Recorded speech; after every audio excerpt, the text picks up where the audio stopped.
Добре дошли в последната тренировка от програмата Prime Split Basic, която провеждаме в Fitness House Пловдив. Както винаги, сериите са по 3 на упражнение, а броят повторения между 10 и 12. За пълна информация относно тренировъчния ден, както и линкове към останалите видеа, може да погледнете в описанието отдолу. Да започваме! Загрявка, Exercise Bike или велоаргометър. Както вече знаете, започваме с загрявката от 5 до 10 минути, за да повишим сърдечния ритъм, подобрим кръвообращението и активираме мускулите и ставите. Днес ще използваме велоаргометъра, който като останалите уреди от програмата осигурява ефективна кардиозагрявка с ниско въздействие върху ставите. Целта е да усетите постепенно повишаване на сърдечния ритъм и загряване на мускулите на краката и цялото тяло, без да се изтощават. Велоаргометърът ще подготви сърдечно-съдовата ви система и ще подобри притока на кръв към мускулите, осигурявайки плавен преход към основните упражнения. Seated Shoulder Press или раменна преса от седеж. Раменната преса от седеж е фундаментално упражнение за изграждане на сила и маса в раменете, като акцентира върху предната и средната глава на делтоида. Изпълнението от седеж осигурява по-голяма стабилност и изолация на раменните мускули, минимизирайки участието на долната част на гърба. За правилна техника на изпълнение, седнете на пейк с облегалка, като гърбът ви е плътно прилепен. Започнете движението, като избутвате дъмбелите нагоре над главата си, докато ръцете ви се изпънат почти до край,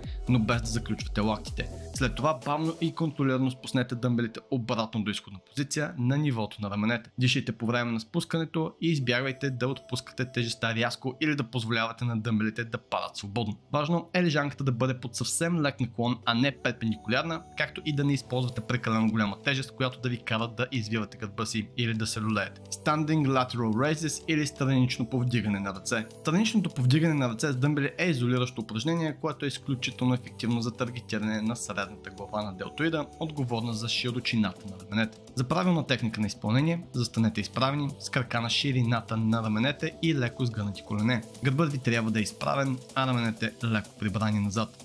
Поддържайте лека извивка в лактите през цялото движение. Повдигате дъмбелите в страни, докато ръцете ви станат почти успоредни на пода, но не и по-високо от нивото на раменете. Избягвайте да използвате инерция или да се люлеете с тялото. И не позволявайте на дъмбелите да се докоснат в долната позиция, за да поддържате постоянно напрежение в мускула. Избягвайте да вдигате прекалено голяма тежест, която ви кара да правите читинг или да натоварвате трапеца. Целта е да усетите работата на средната част на раменете. Rope Face Pull или изтегляне на въже към лице. Изтеглянето на въже към лице е изключително важно упражнение за развитието на задната глава на делтоида и мускулите на горната част на гърба, които често остават пренебрегвани. За правилна техника на изпълнение, застанете пред скрипец с въже прикрепено на нивото на очите или малко по-високо. Хванете въжето с надхват, като палците ви сочат нагоре, така наречения Thumbs Up хват, което помага за по-добро активиране на задната глава на делтоида.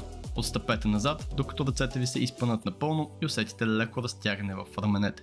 Краката ви са на ширината на раменете, а тялото е леко наклонено назад. Започнете движението, като дърпате въжето към лицето си, като лактите ви сочат навън и назад. Издишайте по време на дърпането.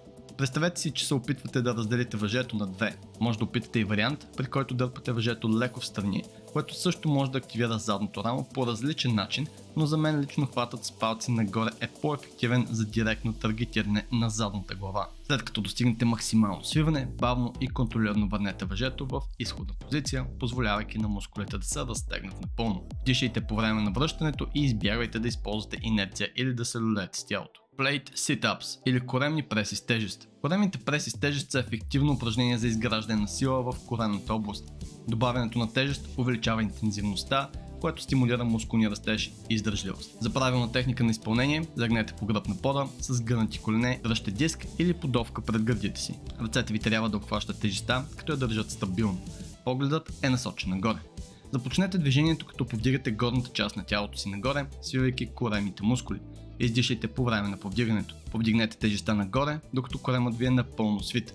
Избягвайте да дърпате с врата или да използвате инерция от ръцете. След като достигнете максимално свиване, бавно и контролирано спуснете тялото си обратно в изходна позиция. Дишайте по време на спускането.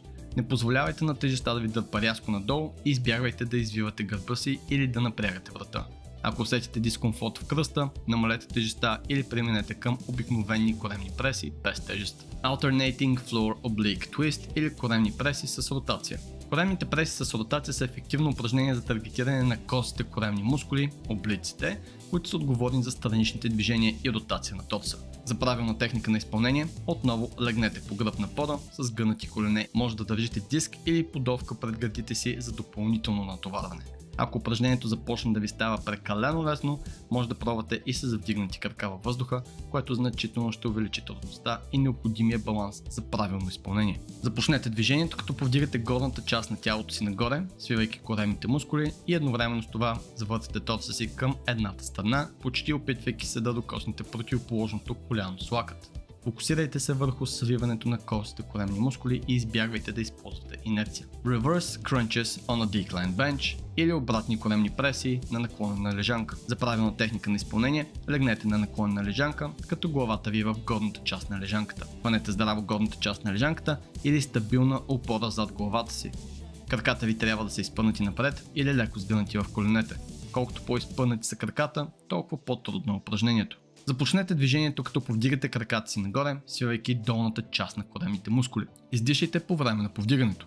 Фокусирайте се върху свиването на долната част на корема, като се стремите да повдигате таза си от лежанката. Избягвайте да използвате инерция или да дърпате с ръцете си. След като достигнете максимално свиване, бавно и контролирано спуснете краката си обратно в изходна позиция. Дишайте по време на спускането и не позволявайте на краката да докоснат пода, за да поддържате постоянно напрежение в коремната област. Избягвайте да извивате гърба си или да напрягате врата, а ако усетите дискомфорт в кръста, намалете обхвата на движението или намалете наклона на лежанката. И това беше всичко от последната тренировка, включваща рамене и корем. За повече информация и връзки към другите тренировки от програмата Prime Split Basic, може да погледнете описанието под видеото. Благодаря ви за отделеното време.